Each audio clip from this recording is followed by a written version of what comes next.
Thank you for joining us wherever you are. This podcast episode is brought to you by the Old Ways Actual Play team. This actual play uses the 7th edition Call of Cthulhu tabletop role-playing game rules by Chaosium. This actual play is performed by adults and in an adult setting. While we try very hard to stick to language for all ages, listeners should know that this podcast may include mature themes. All content, including names, places, events, companies, and etc., that may bear resemblance to entities living or dead, is strictly coincidental. My name is Michael Diamond, and for tonight's game, I will be your keeper. Thank you for joining us again on another episode of the Old Ways Podcast. I'm your keeper, Keeper Michael, and we return to Masks of Nyarlathotep in our China chapter. And so, as we'd like to do at the top of the show, we'd like to thank you, our listeners, and most especially you, our Patreon supporters. You help make the show go and grow.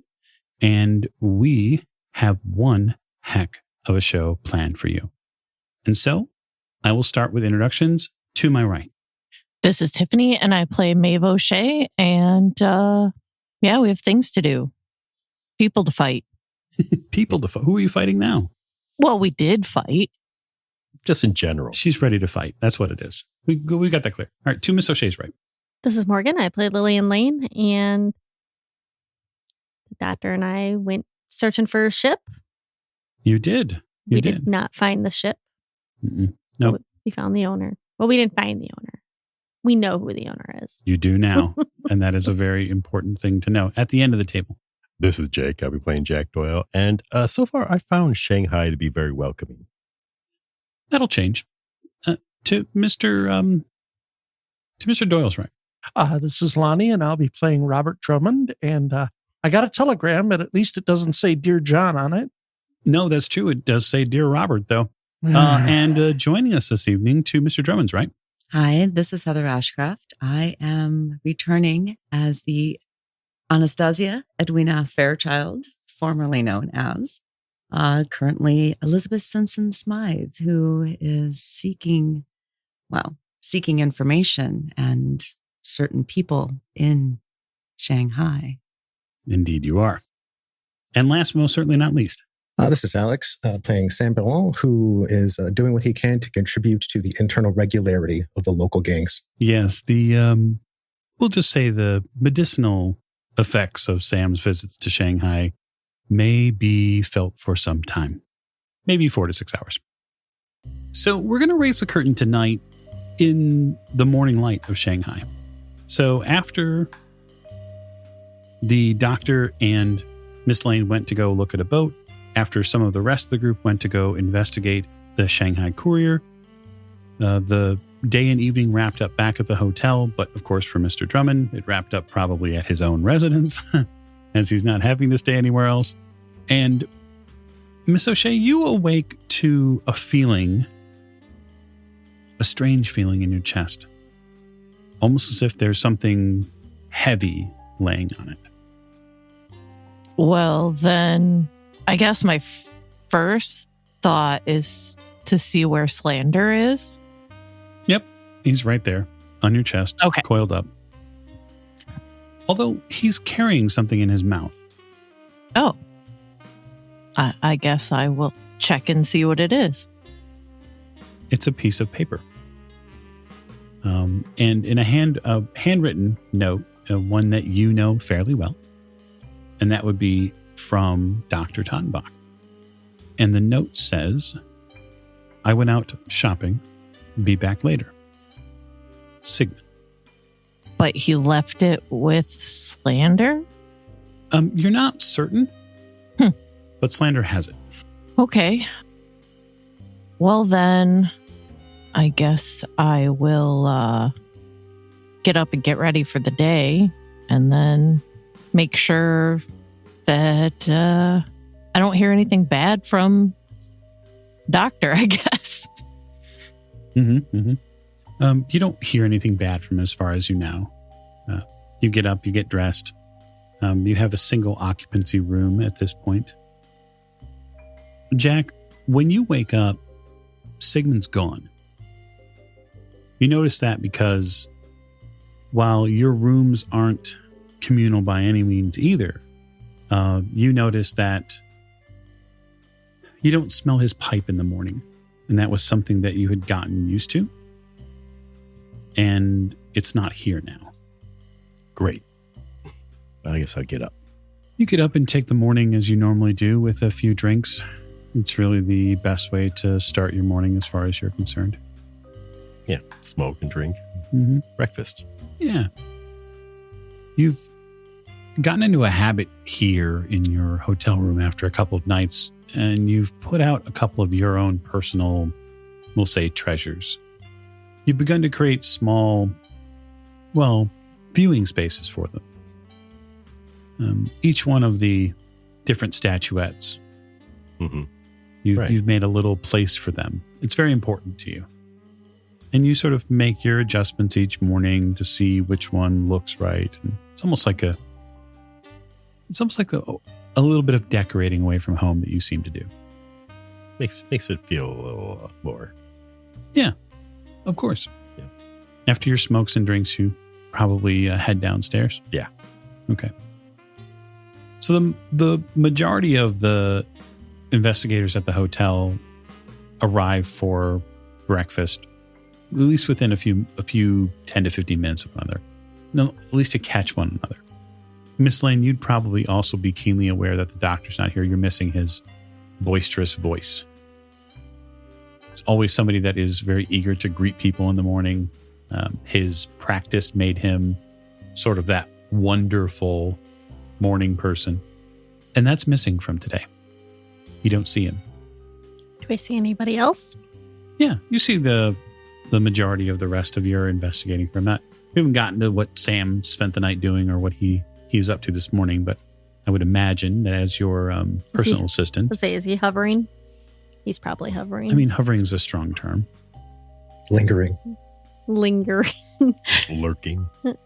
Are we all at the same table? Yeah, we'll say we're all at the same table. Where's the doctor this morning? He was with you last, wasn't he? Not overnight. And we haven't spoken since, right? Last night. We parted ways near our rooms, and that was that. So, has anybody talked to him this morning? Maeve, have you talked to the doctor this morning? I haven't talked to him, but he left a note. He went shopping. Is he okay? Oh, okay. All right. I mean, I wish he had taken somebody with him, but...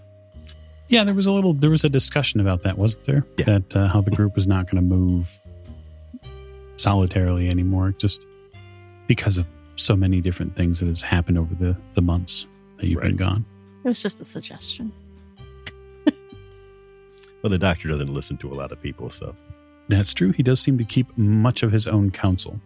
So, Robert, when you wake with the thought that you went to sleep with, which is these folks are fairly capable, and I'm certain that they'll be able to get along as needed, but I have a job to do. I do have a job to do. It's going to be a long day. I tend to agree with you. So how will you like to start your long day? Well, I'm not going to bother with cleaning up too much because first thing I do is I go out and down to the nearest small market and I buy a knife. What kind of knife are you buying? Large. Okay. Yeah, easily gettable, Mm-hmm. Depending upon the type, right? So you can get a large chef's knife pretty quickly. Okay. Sounds good. I will tuck that into my waistband. Okay. And I will head off down the road towards the International District. Nothing like buying knives before breakfast. I like this, the way you think. Okay. So heading down towards the International District is a common walk for you here as maybe not a local, but as close to locals as these folks would get used to. Where are you headed to in the International District? Well, right now I'm going to look for somebody who I can associate with a certain flower peddler, shall we say. Okay, so are you going to look specifically for a flower girl house? Yes and no. I know where the flower girl houses are. You do. But what I'm looking for is member of security who might be a little bit loose in his positioning. Okay, so it's probably spot hidden at that point to try to pick out somebody who's not in the best position. Oh, don't roll a D10 and a D12. That's bad. It won't give you the answer you want. So spot hidden will be 18 under 55. That's a hard. Definitely. So yeah, there are a couple of, we'll say Flower Girl houses here in the International District. You pick up 2 or 3 along the walk, and you head towards one, not at the end of the row, but about midway. And what you basically see is a little soft coverage there. There's nearby one of these Flower Girl houses. There are some bars that exist, and there seem to be one of the men who are supposed to escort people in and out seems to be, we'll just say, dawdling a little. He's not completely paying attention to what he should be doing. Excellent. I will make one more stop real fast. I will pick up a jar of something reasonably alcoholic. Easy enough to do. I will attempt to approach him from a direction that I can easily lead him out of sight. Okay, you're going to attempt to be inobtrusive? Yes, this time. Okay, so it's stealth. It's contested. 38 under 70. Oh, wow. Okay, you definitely beat the 90 that he rolls. Yeah, you're able to take an angle that aligns properly with the street, walk parallel up between the people as they pass you on the left and right, and can easily get directly behind him if necessary. I am going to hold out the cask in one hand, and I am going to approach and clap him on the shoulder and say, "It's you! I have been looking for you. Look, I brought the drink." And I will attempt to steer him into a nearby dark area. Interesting. Okay, so that's definitely fast talk. 22 under 65. Now the question is, does he understand the English you're speaking? He doesn't have to, really. I'll say that he does. Mm-hmm. He doesn't. Your more immediate and engrossing persuasion, this sort of fast talk that you do, catches him a little off guard. And he sort of nods for a second, and then you sort of position to move him down somewhere where you're a little less in sight. I'll hand him the bottle and go, "Take a drink. Come on. I got something to show you." He opens it up and gives you a good chuckle and then takes a drink and then passes it back to you. And then when we get around the corner, I'm going to pull the knife. Okay. You pull the knife.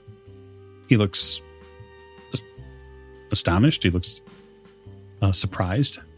I take and grab it conspicuously by the blade and hand him the handle. Okay. He's very confused at this point. Yeah. Then I pull a gun. Okay. What's your dex? My dex is 80. Yeah. Okay. So he takes the knife by the handle and he doesn't sort of understand what's going on. And then you pull a gun and you see him suddenly cock the knife back like he's going to stab you. Hold on. But he's not fast enough. I have a question. Sure. It's an easy one. There was a woman possibly taken to the temple, but not one of the girls. Quality. He narrows his eyes a little bit. I heard the story. What do you want with her? I need her back. It's very easy. My boss needs her back, but I need to know where she is before I do anything. That's why I gave you a weapon. He sort of looks a little strangely at the knife and then back at you. You don't want to upset Madame Lin's houses. Of course not. This is a negotiation. Let me think. I'm gonna make a power roll for him and see if he has the willpower to disobey his boss. Sure. He lowers the knife just a little bit and says, "There is a brown building with a red tile roof. You'll see 2 big lotuses over it." Will there be anybody there I can speak to? Absolutely. He gives you a wide smirk and says, you can speak with Sanyo. You'll notice he has a fewer amount of digits on his left hand. He's in charge for the madam at the temple? At that temple. Very good, my friend. Here, I clap him on the shoulder and go, don't think of anything funny. But we'll go out together, like friends. He sort of stares around a little bit and then smiles. I will clasp an arm around his shoulder, basically pinning his knife arm. Okay. We will walk out into the street together.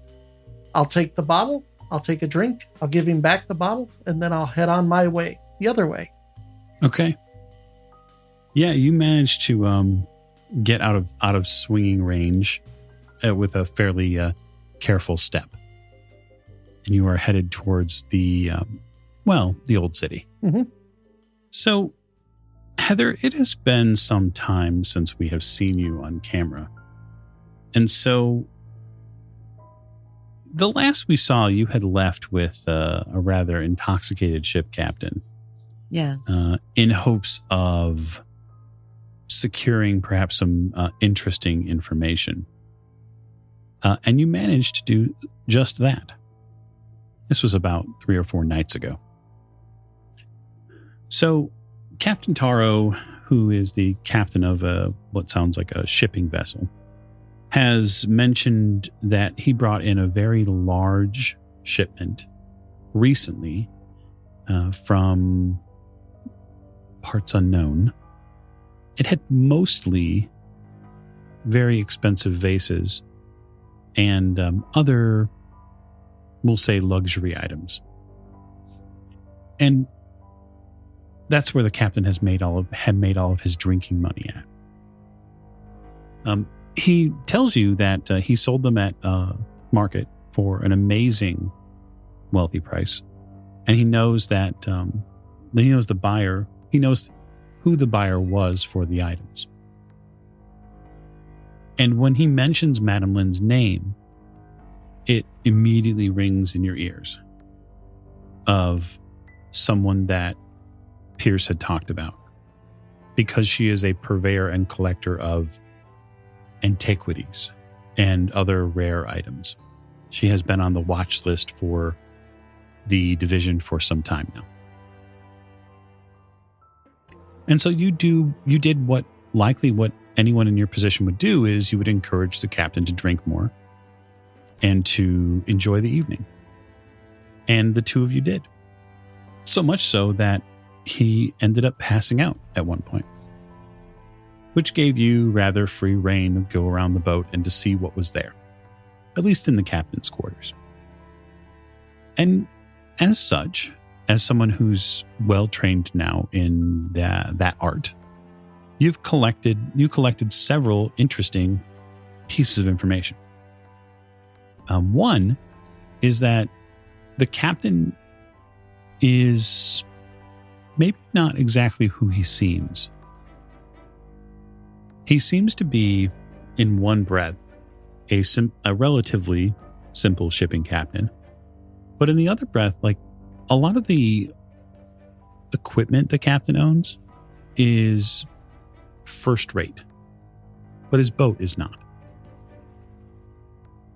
It's not so much that he spends his money on clothes, but a lot of the things that show up in his log are, well, they seem to be more military munitions than simple luxury textiles and copper pots and vases, right?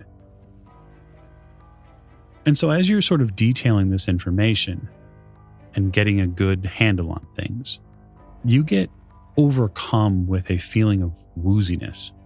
And it strikes you in super, super immediate ways.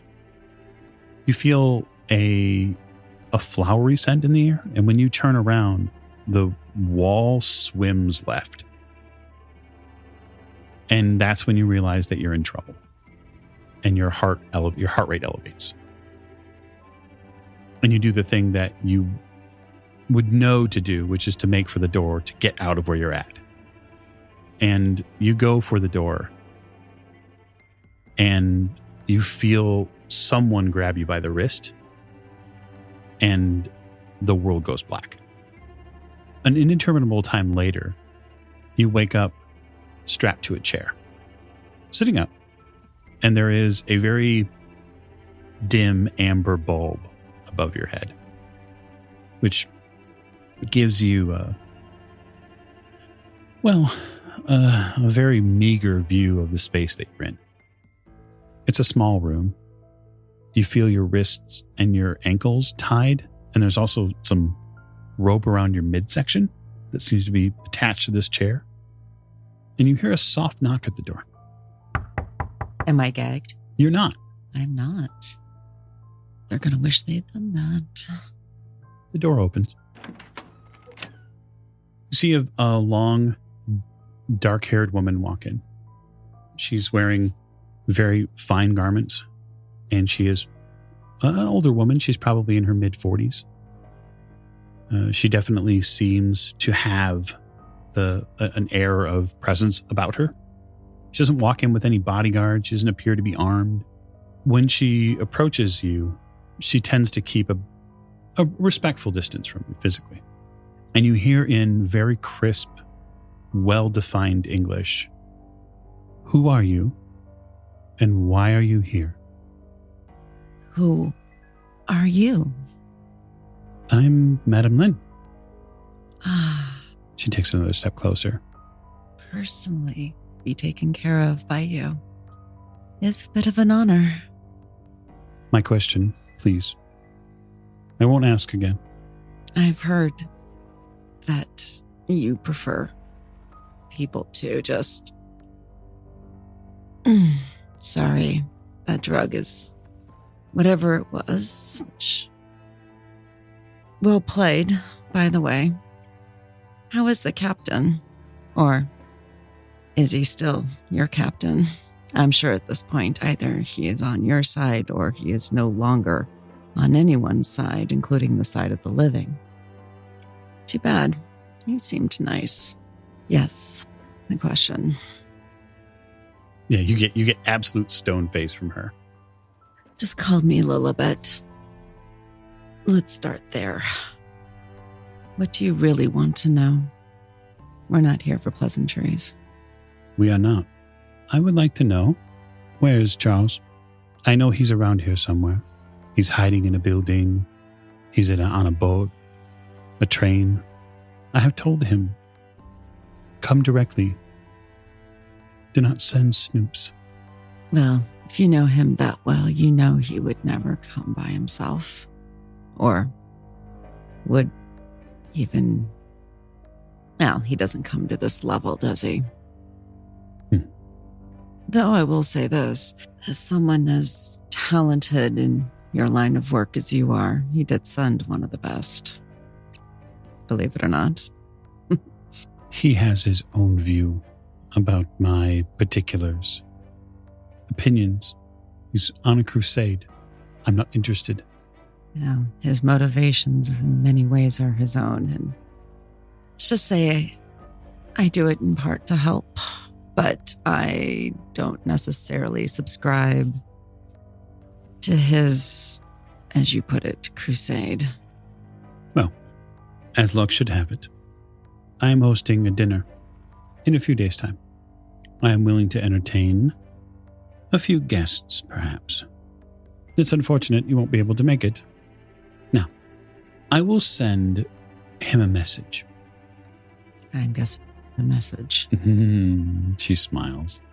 Ah. Well, at least we do understand each other. She takes another step closer to you, and you feel that presence sort of come over you, and she reaches out and she puts her hand against your cheek. If you send that kind of message, you will only inflame him. Why bring that on yourself? I'd be much more useful to you. Let's just say alive. Because let's just be honest, just us girls here. So, do you send a message, bloody, back to him and just further fuel his desire to reach you? Or do you find another way to utilize what you have? I am an asset. I'm quite the catch. And possibly not have him crawling through your collections. Yeah, she stiffens a little bit at the idea of what you're proposing. I think what I'll do is let you simmer. She turns around. I'll be in touch. I'm sure. I look forward to it. She walks out and closes the door. You are left in a room alone with the light. And you realize all of a sudden it's been a really long time since you've been to the bathroom. I'll leave you there. So back at the hotel that the investigators are at, what are the assembled crew planning on for their day? I look to Lillian, and I will ask, did you and the doctor have any luck on your excursion yesterday? Your trip to the docks you're looking for some ship from a picture, right? What happened? Well, we did not find the ship, but we found out who owns the ship. That's something that is better than nothing. So, who owns the ship? By the way, the name of the ship is called the Dark Mistress. Okay. I thought you'd appreciate that. The name of the owner of the ship is Alfred Penhurst. It's like a very English. It seems like a very Western name. Yeah, I was going to say, it seems like a very English name. Yep. So we might want to ask Mr. Drummond if he's heard of this person. Because if they have a ship docked here in Shanghai, I mean, I don't know. Mr. Drummond seems like he knows more than he's letting on. We also have the stuff that we found at the news office, too. Oh, yeah. What did you guys find? I found an article about some especially cruel crimes that were committed on Lantern Street. There are 2 names of people that we could try and find, though they seem like common names.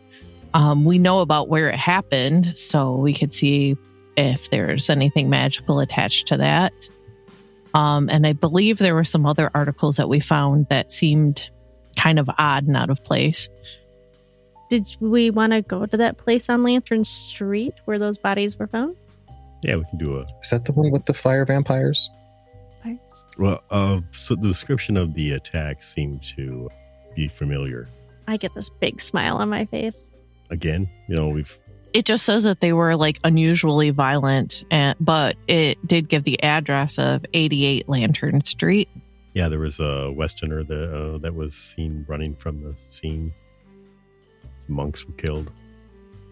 Well, that's too We're thinking that's Brady. It's a possibility. It is possible, and I'm sure Lillian's itching to touch something, so maybe she'll be able to find out from the building again. It would seem that he has mired himself in an extraordinary amount of shit here, and I don't know how much more we want to shoulder before we're prepared. I don't know if we're ever going to get more prepared. Doesn't seem like he's a bad person, based on what I know it's not saying he is. He sounds like a decent fellow. I mean, for all we know, these vampires are chasing him. Or if they are the fire vampires. Well, if he's the sole survivor from the I say that with quotes, from the expedition, somebody's going to find him and keep chasing him across continents. So how much of this is being blamed on him to get him out of the way? That's the other thing. Oh, right. Or to get him out in the open, sure. I mean, when I spoke to, was it Anthony is his name, right? At the paper? He laid out quite a bit for me about the murmurs about town. He had mentioned being particularly concerned about militias that had been popping up and a bunch of criminal organizations taking advantage of things. Which, I mean, it would lead me to believe that if there are people being exploited, there's likely some sort of resistance, whether it's overt or organized or whatever. He seemed very concerned about how powerful Ho Fang is. And he seemed genuinely curious about the owner of the Flower Girl house. What was their name? Madam Lin. Yeah, and if she's as discerning a collector as we might be led to believe, I imagine that maybe she has contention or competition, or she has some sort of relationship with Ho Fang. A rivalry, if you will. Maybe. So we want to go see Madam Lin or Ho Fang or the place on Lantern Street, or all three. I think we want to do all three, actually. I mean, I don't know if we want to see Ho Fang, but I want to see his at least stake it out. Yeah. I do like a good stake out. That fellow we ran into last night seemed very interested, right? Yeah. I just don't know that we should be running headfirst into some of these people that seem like they're the bosses of these. Power players, without getting more information. I mean, we barely know where anything is in this city. Well, yeah, there's nothing wrong with getting a footing in the city. I would rather not spend as little time here as possible, because this city seems like it's on the verge of exploding. Well, Anthony seemed, and I'm inclined to take his recommendation that the Shanghai Museum might have a bit more. If we know we're going to end up making noise, I would just hope that we learn as much as possible. So, okay, if there is something to be learned there, then should we all go together? Yeah. Yes, I think we should all go together. Should we leave a note for the doctor? Yes, we should leave a note for the doctor. Okay. So the group's decision is to move on to the Shanghai Museum? Yes. Understood. I breathe an active sigh of relief. I didn't say we had to go running head first to see Ho Fang and Madam Lin. We could stake out and do some preliminary investigating. Yeah. Get some information on them first. I don't think the Shanghai Museum's gonna, if we walk in and say, can you give us all your information on Madam Lin? Well, the last time we went to a museum. That's true. You've made a friend. I found the Necronomicon. I'm just saying. Sorry, we want to let Drummond know where we're going? Do we know where he lives? You have his business card, which lists his phone number. Probably no address. There is an address on. So are you going to make a call to Mr. Drummond before, or are you just going to head out? Yeah, let's make a call. Okay. So who is making that call? I'll make the call. Roll luck. Sweet Jesus. That's 26 under... What do I have now? 78. So it's a hard success. I'll say this. Lonnie, after you acquired your information, you, for happenstance reasons alone, have to pass back by your place before you go. Yep. You happen to be just popping in really quick just to make sure everything is still settled, and your phone rings. I answer. This is Robert Drummond. Drummond, I'm glad I caught you. This is Jack Doyle. Yes. Yes, we're heading to the Shanghai Museum.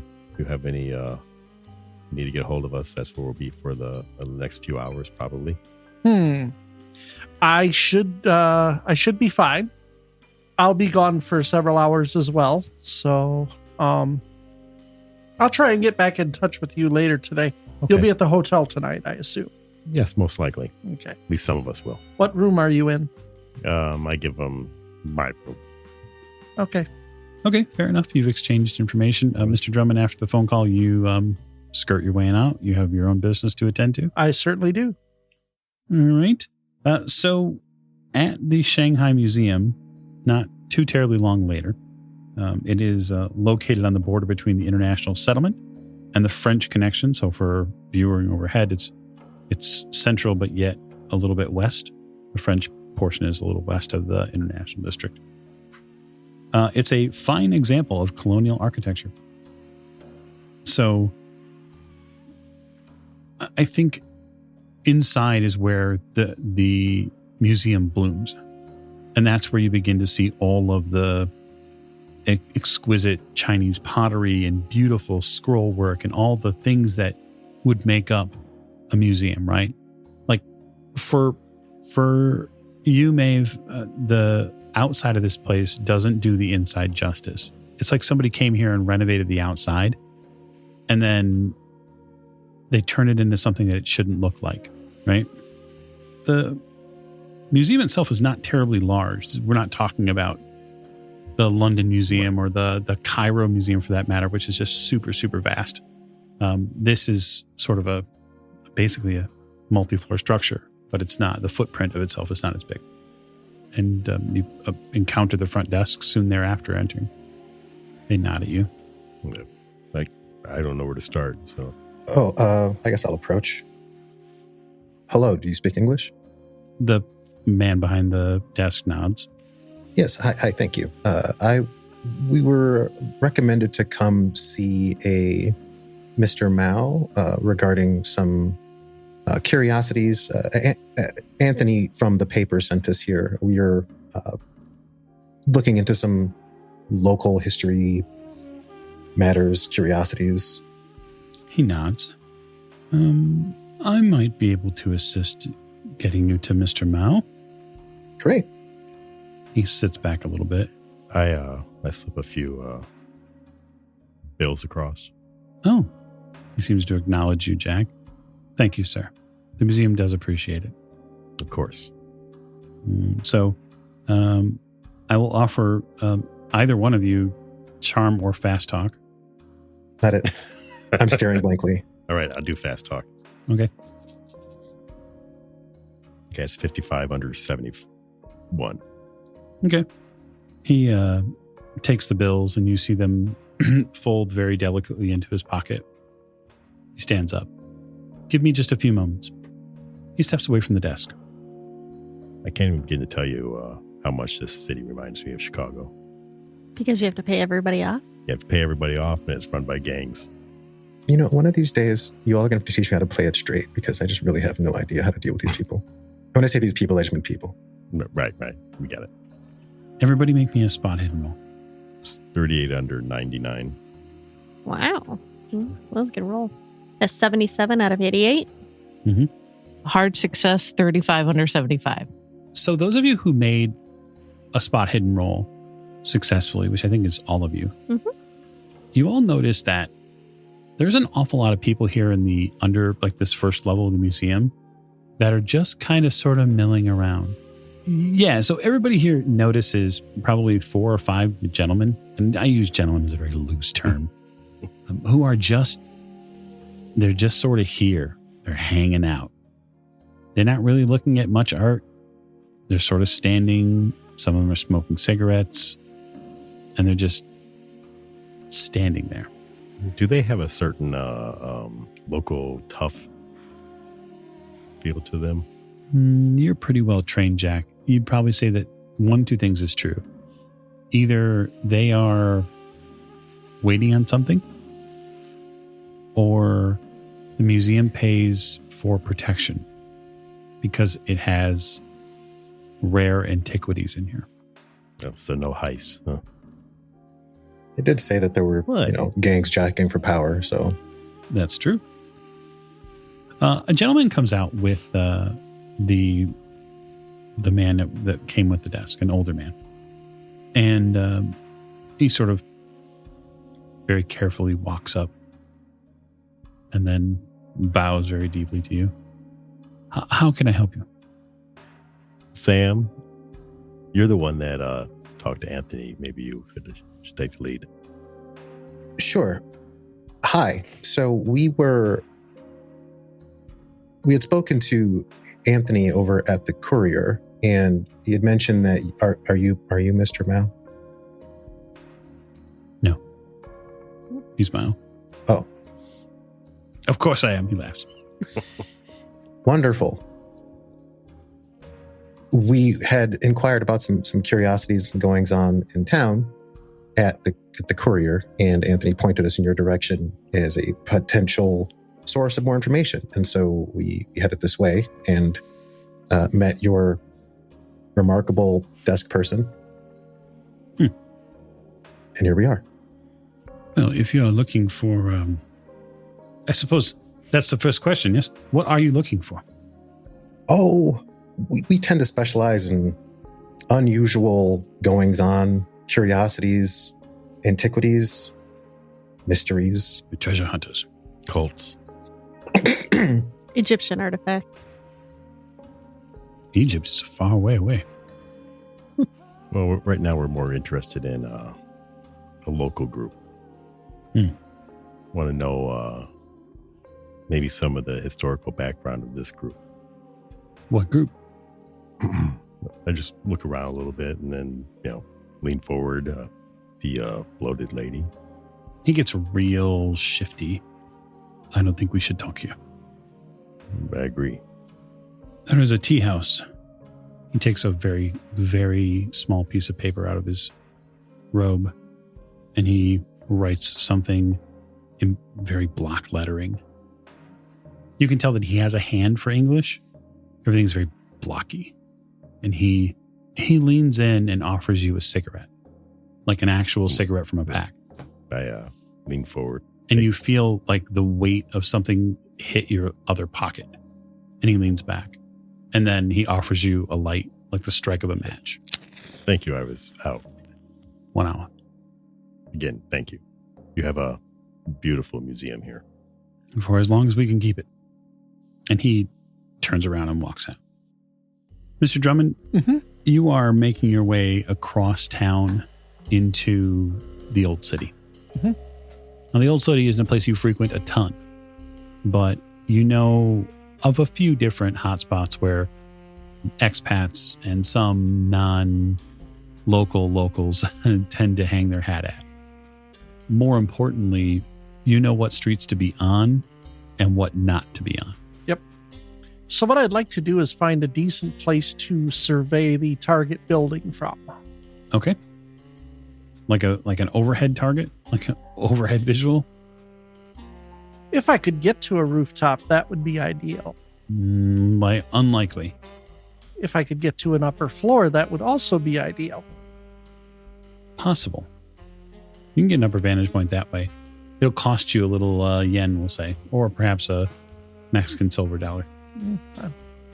I don't have any of those right now, so it'd have to be yen. All right. You produce some yen? I just tell them I want to borrow the room for a little while. Yeah. Private business. You borrow the room for a little while. You chase out an otherwise happy couple to go find a different room. This building, by the way, that you're in is full of this. This entire half section of this floor is all essentially flower girl rooms with any number of services happening. What kind of place is it? Wood? Stone? It's wood. A lot of wood buildings down here. Yep. A lot of decorations, flags out front, because they not necessarily flags, but more like banners. Yep. Yeah, you can see the churn of the crowd below. These are 80 to 85% of these are all locals. There's no tourists that you see in these lots. This is where locals come to do their market business. Yep. So I want to see, on a basic level, I want to count who goes in and who goes out of the temple. Or if I see any movement around the temple, like patrols or guards or... Okay, that's a spot hidden roll. That would be a 69 over 55, but I think I'd like to push it. Okay, so why don't you tell me how you're going to push it? I'm going to take out my camera. Okay. And I'm going to look through the lens. Interesting. Now, if you're going to push the roll, of course, it's important for me to remind you that failed push rolls are bad. Yep. They are bad. They are.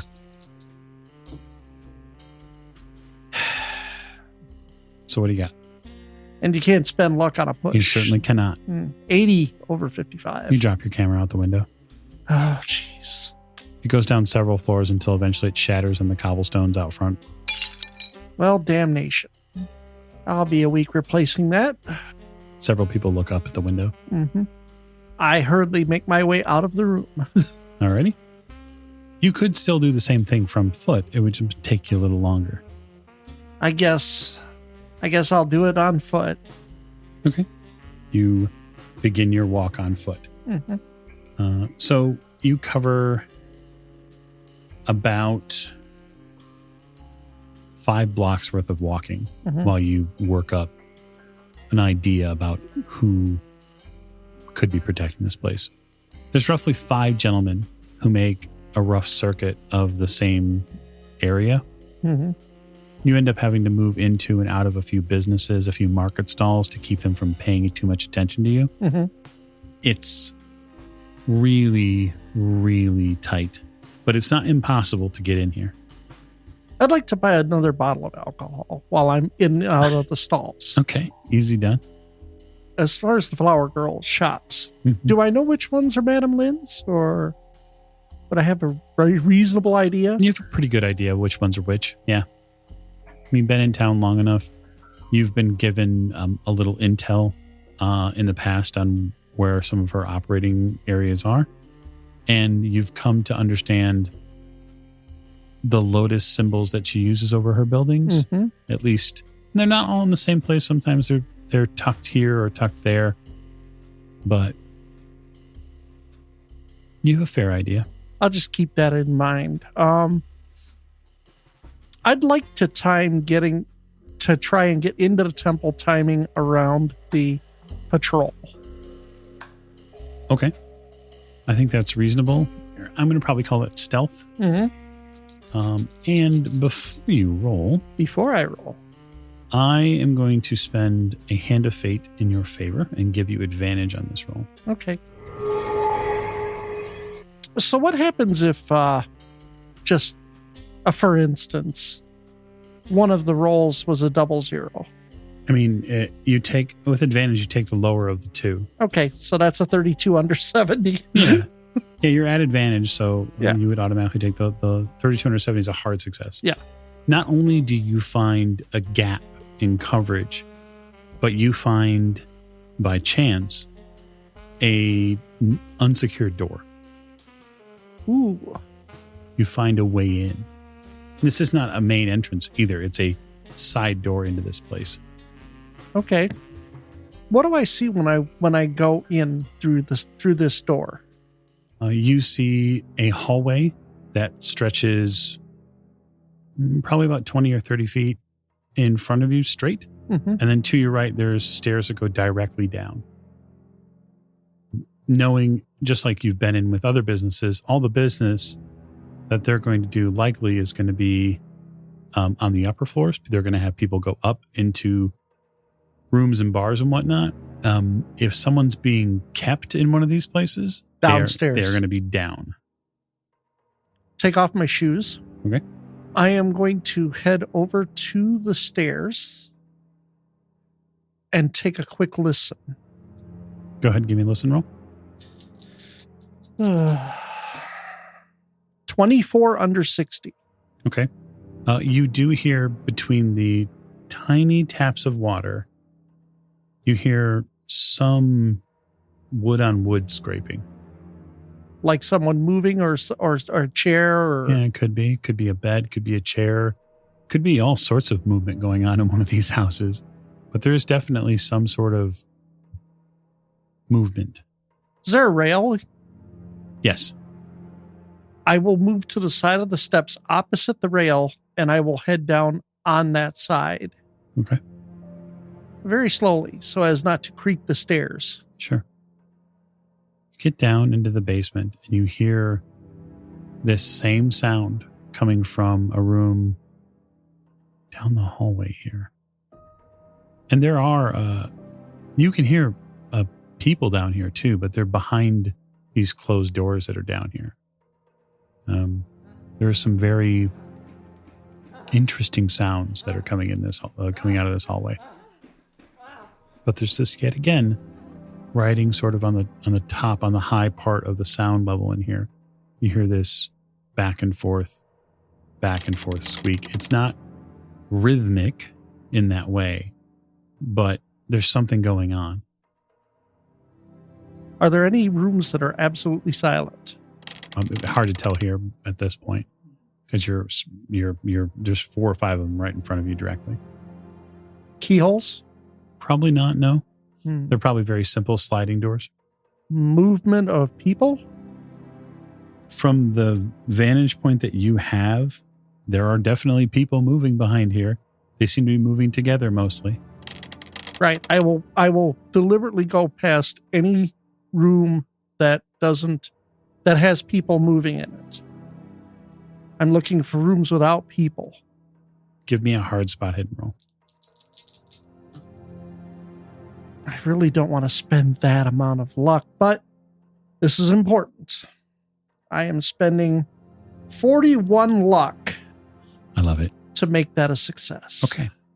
You continue to search and you get down to where the hallway takes an L and you go left and there is a room in the darkness there. So the hallway light sort of fades and you see that there's a door at the end of this hallway. It's not a sliding door like the rest of them. It's a door. It's a door. And then under that door frame, there is an amber light, different from all the others. It's very faint. And in that faint light, you hear that same sound. And so, of course, Heather, you've been working very diligently at these ropes for the better part of 30 minutes. So I'd like you to give me a dexterity roll. Or I would take survival. Actually, so I'll give you the option. You can roll dex or you can roll sleight of hand. I think sleight of hand would be probably reasonable as a skill here. Okay. They don't really have like Houdini. I'm good. I have skills. I don't know how good I am. Let's find out. So that is a 7 under 60, sir. All right, that's an extreme success. You managed to get, probably after a good amount of work, you managed to get your left hand uncoiled. And they did a number on your forearm. You can see the deep red and snake bite symbols of that heavy rope that's been placed around your arm, but you get it free. Wouldn't be the first time. When you get it free, you manage to, at that point, move the chair enough to get your body around and twist it in a really terrible position to get to your right arm. I take it slow, breathe, and just slowly stretch until I can manage to get back and start manipulating whatever's back there. It's really difficult. You nearly have like a muscle cramp in your back, but you do manage to get your right arm free. And then there's this wave of sort of exhaustion and just utter relief that your arms are free now. It's not that your body is still pretty well wrapped. I mean, you could double as a Christmas sausage at this point, but... The chair that I'm sitting in, anything loose on it? At this point, the back of the chair is a little loose from all your work. And I will also, I'm going to feel around the best I can, as much of the wrapping as possible to see if I could find an end, anything frayed. Yeah, you find an end. And the problem is that they placed that end directly in the middle of the small of your back. And so getting leverage over it is very difficult. But the back of the chair is loose. Mm-hmm. Yeah, so you might be able to say, press your way out of the chair. If you wanted to make a strength roll, you could attempt to break the chair. And I'm in the middle of the room. How close is the nearest wall? I would probably say maybe 4 feet. Are my legs bound at all? Yeah, they're bound. I'm going to try and hold on to the chair and see if I can scoot it with my toes or kind of maneuver it with my body back towards a wall. You maneuver it. And then how am I facing the wall? Am I facing the wall? Your back's to the wall. My back's to the wall. So I'll try to rock back and push the chair back toward onto the wall Okay. to loosen it further. Make me a dex. It's a 73 over 65. Okay. So you could spend the luck difference. So that would be 8 points of luck you could spend. Thank you. And that would make a success. That way I didn't have to do the math. okay. I will go ahead and spend those 8 points of luck. Okay. You do so. And as you do, you are able to tip back and get against the wall at a 45-degree angle. And you start hearing the chair sort of tense and then creak. It's at this point you're at the door, Robert, and you can hear the sound of wood splintering inside. And probably some grunting. Check the door. It is locked. And probably a bit of swearing. My locksmithing is fairly terrible. Mhm. My strength, however, is not. You can make me a strength roll if you would like to attempt to break the door down. I don't want to break the door down. That's kind of defeating the purpose of being silent. Mm-hmm. I'm not exactly being quiet. Do you want to try to basically over-accelerate the handle of the door and essentially break the mechanics? Is that what you're going to try to do? I think that would be the best way to try it. Or at least try to do it in a cushioned manner so it doesn't make too much noise. Okay. 37 under 65. Okay. You pull the handle, you roll it away, and then you roll it towards and then away, and you start to get a feel for where the mechanics are. And then you really bear down and you hear the stress of the metal before the door pops. And it's at this point, Stasi, the chair completely collapses beneath you. And so you pop the door, Drummond, and see a woman in a dress. Probably the last clothes that you had on. Fall. Or at least a very long, probably slightly dirty slip at this point. Yeah, probably quite. She collapses in that amber light against the ground. And you see, I would imagine she's reacting to try to get up. She's covered in ropes and everything else like that. I hold up a finger to my lips. So you make eye contact with her, and you're going to make me a power roll. 53 under 90, sir. Very good. And likewise, Stasi, why don't you give me a power roll? That is an 18 under 55. Fantastic. Robert, you see her from across the room. And I she's obviously know not far. her. You know exactly who this woman is. Yes, I do. And for you, Stasi, you get flooded with memories that you did not want. You get a vision of a hospital bed and the California air and your friend, Jackson Elias, trying to mentally help you recuperate. And you get this vision of a man that walks in to have a conversation with him. Dark suit, dark fedora hat at the time. And they have a friendly conversation. And you get this in waves, in swimming images. And you look to your right, and Jack's in the bed to the right of you. And you realize that you know him, or you're supposed to know him, and you don't know why. And that is where I'm going to call this episode to a close. So thank you so much for joining us on this episode of Masks of Nyarlathotep. We look forward to next week, where we'll treat your ears with another story. Thank you, and good night.